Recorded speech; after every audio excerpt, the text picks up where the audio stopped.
हत्या को आज 1 साल गुजर चुके हैं। हत्या के 1 साल गुजर जाने के बाद प्रयागराज कितना बदला है, ये जानने के लिए रिपब्लिक आज प्रयागराज पहुंचा है। लेकिन सबसे पहले हम उमेश पाल के घर पर पहुंचे हैं, जहां पर आज शांति पाठ और जो श्रद्धांजलि की सभा है उसका आयोजन किया जा रहा है। उमेश पाल का घर है, इसी घर के दरवाजे पर उमेश पाल की हत्या कर दी गई थी और इस समय इस घर में शांति पाठ का आयोजन किया जा रहा है। आप देखेंगे जो परिजन हैं वो बैठे हुए हैं, पंडित इस समय पूजा करा रहे हैं। खुद उमेश पाल की जो पत्नी है वो आपको बैठी हुई दिखाई देंगी, जया जी, और उनकी जो माता जी है उमेश की, वो भी पीछे कुर्सी पर बैठी हुई दिखाई दे रही हैं। तमाम परिवार के लोग हैं, यज्ञ की तैयारी है और इससे पहले जो शांति की पूजन पाठ की पद्धति होती है, उन पूजन पाठ की पद्धतियों के तहत जो पंडित हैं वो पूजा पाठ करा रहे हैं। जिस तरह से ये पूरा घटनाक्रम घटा, इस घटनाक्रम के घटने के बाद इस पूरे इलाके में बेहद कोहराम मचा। कई दिनों तक वो पूरा कवरेज चला, कई दिनों तक पूरा हंगामा चला और इस हंगामे के अंत की स्थिति तब आई जब उमेश पाल की ही हत्या प्रयागराज की सड़कों पर कर दी गई। देखिए तस्वीर दिखाई दे रही है, यहाँ पर उमेश पाल दिखाई दे रहे हैं, इसके साथ ही जो 2 सिपाही हैं उनकी भी तस्वीर दिखाई दे रही है। जिस तरीके से ये पूरा घटनाक्रम घटा, बेहद दहशत का माहौल रहा प्रयागराज में। इसके बाद एसटीएफ ने अतीक अहमद के बेटे का एनकाउंटर किया और उसके कुछ दिन बाद अतीक और उसके भाई की जो हत्या है प्रयागराज की सड़कों पर कर दी गई। यहाँ पर घर पर श्रद्धांजलि सभा की तैयारी की गई और इस समय घर में पूजा पाठ चल रही है। पूजा पाठ के बाद जो श्रद्धांजलि सभा का कार्यक्रम है वो शुरू होगा।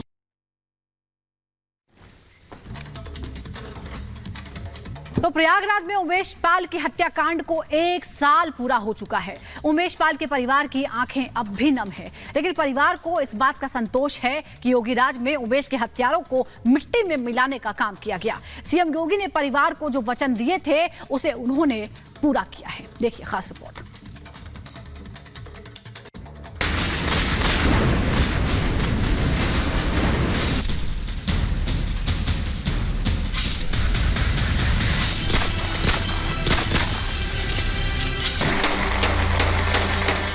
जो 20 फरवरी 2023 शाम करीब 4:30 बजे, जगह धूमनगंज प्रयागराज। उमेश पाल हत्याकांड। ये तस्वीरें आपको याद होंगी, ठीक 1 साल पहले प्रयागराज में ये सनसनीखेज हत्या हुई थी। प्रयागराज का धूमनगंज गोलियों और बम से गूंज उठा था।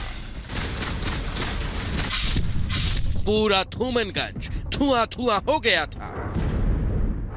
शुक्रवार का दिन धूमनगंज में अफरा तफरी थी, लोग इधर उधर भाग रहे थे और बम बारूद के बीच बचा था तो सिर्फ लोगों में खौफ।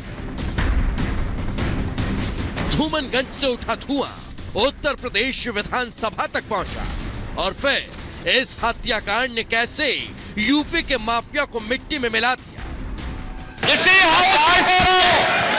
माफिया को मिट्टी में मिला देंगे।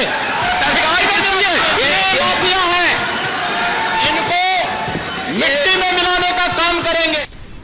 विधानसभा में मुख्यमंत्री योगी के हुंकार के बाद एक्शन में आई प्रयागराज पुलिस ने एनकाउंटर में उमेश पाल की हत्या में शामिल 4 आरोपियों को मार गिराया। 27 फरवरी 2023 को पहला एनकाउंटर धूमनगंज के नेहरू पार्क में क्रेटा चालक अरबाज का हुआ, जबकि 6 मार्च को गोंदियारा में उमेश पाल पर पहली गोली चलाने वाला विजय चौधरी और उस्मान पुलिस मुठभेड़ में मारा गया। 13 अप्रैल को झांसी में माफिया अतीक अहमद का बेटा असद और शूटर मोहम्मद गुलाम यूपीएसटीएफ के हाथों मारे गए। 13 अप्रैल को माफिया अतीक के बेटे असद का एनकाउंटर होने के बाद अतीक टूट चुका था।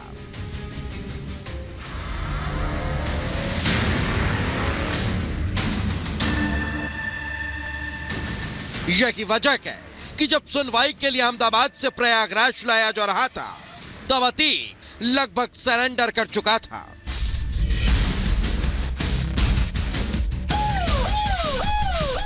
सरकार ने कहा मट्टी में मिला देंगे तो मट्टी में तो मिल गया।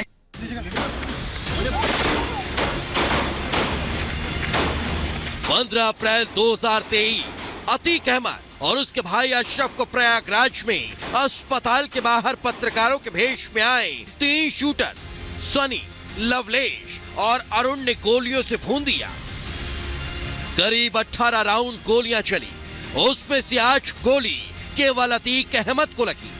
उमेश पाल हत्याकांड को 1 साल बीत चुका है, लेकिन अभी भी अतीक अहमद की पत्नी शाइस्ता परवीन, बमबाज गुड्डू मुस्लिम, शूटर साबिर, शूटर अरमान, अशरफ की पत्नी जैनब फातिमा और अतीक अहमद की बहन आयशा नूरी फरार है, जिनकी पुलिस को बेसब्री से तलाश है।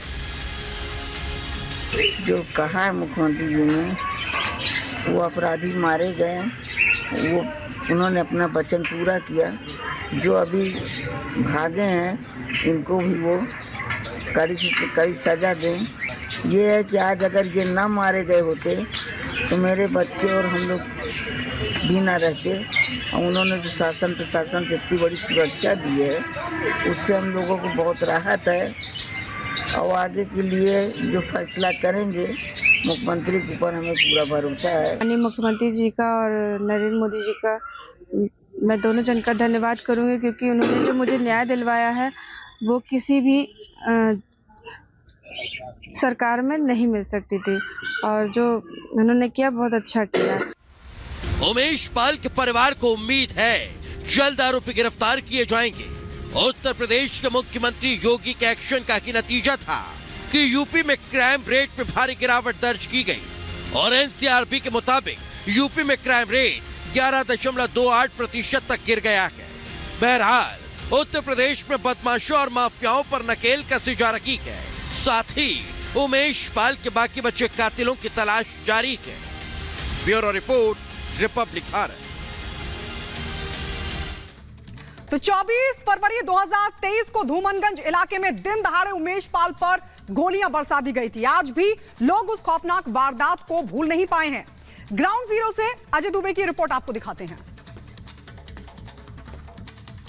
आज ही के दिन प्रयागराज की सड़कों पर उमेश पाल की हत्या कर दी गई थी। धूमनगंज के गलियों में एक घटनाक्रम घटा, वहां हम मौजूद हैं और सड़क के जिस हिस्से पर हम खड़े हैं, उमेश पाल की गाड़ी उस दिन आज से ठीक 1 साल पहले इसी जगह पर रुकती है जहां पर हम खड़े हैं। यहां पर सबसे पहले गाड़ी रुकती है और गाड़ी के पीछे एक और गाड़ी रुकती है, जिसमें से उतरकर हमलावर उमेश पाल की तरफ आते हैं, सीधे हमला शुरू कर देते हैं। और हमला होने के बाद सबसे पहली जो तस्वीर दिखती है कि एक सिपाही गाड़ी में ही रह जाता है और एक सिपाही उमेश पाल इस गली की तरफ भागते हुए दिखाई देते हैं। दिन में तकरीबन 3:30 बजे के बाद का वो समय था और गिरते आगे की तरफ भागते हैं। पीछे पीछे तमाम जो हमलावर थे वो बढ़ते हुए जाते हैं, रास्ते भर गोलियां चलती हैं और इसके बाद जब आगे भागते हुए निकलते हैं उमेश पाल और जो दूसरे सिपाही, तो फिर बम मारे जाते हैं उनके ऊपर, जो इस गली से गुजरते हुए बम फेंके जाते हैं। और देखिए ये वो जगह है जिस जगह पर बम मारा गया था। और उसके बाद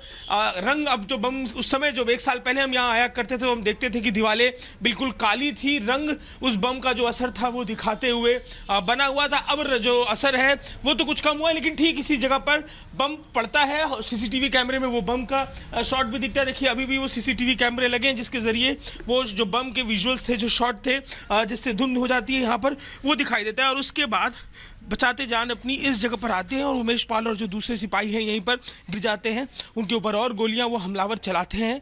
हमलावर लगातार गोलियां चलाते हैं। तकरीबन 4 बजे के आसपास ये सब घटनाक्रम यहाँ पर घटता है और हमला करने के बाद, गोलियां चलाने के बाद 3 लोगों की ठीक इसी जगह पर हत्या करने के बाद वो हत्यारे यहाँ से भाग निकलते हैं, जिसके बाद पूरा प्रशासन उन्हें खोजने लग जाता है। बेहद ही संगीन तरीके से घटना घटी और इस घटना के घट जाने के बाद इस पूरे इलाके में कोहराम, दहशत का माहौल था। लगातार जो पुलिस की टीमें हैं यहाँ पहुँचने लगी, परिवार प्रोटेस्ट पर आ गया और लगातार इस पूरे हिस्से में जो लोग हैं दहशत में आ गए।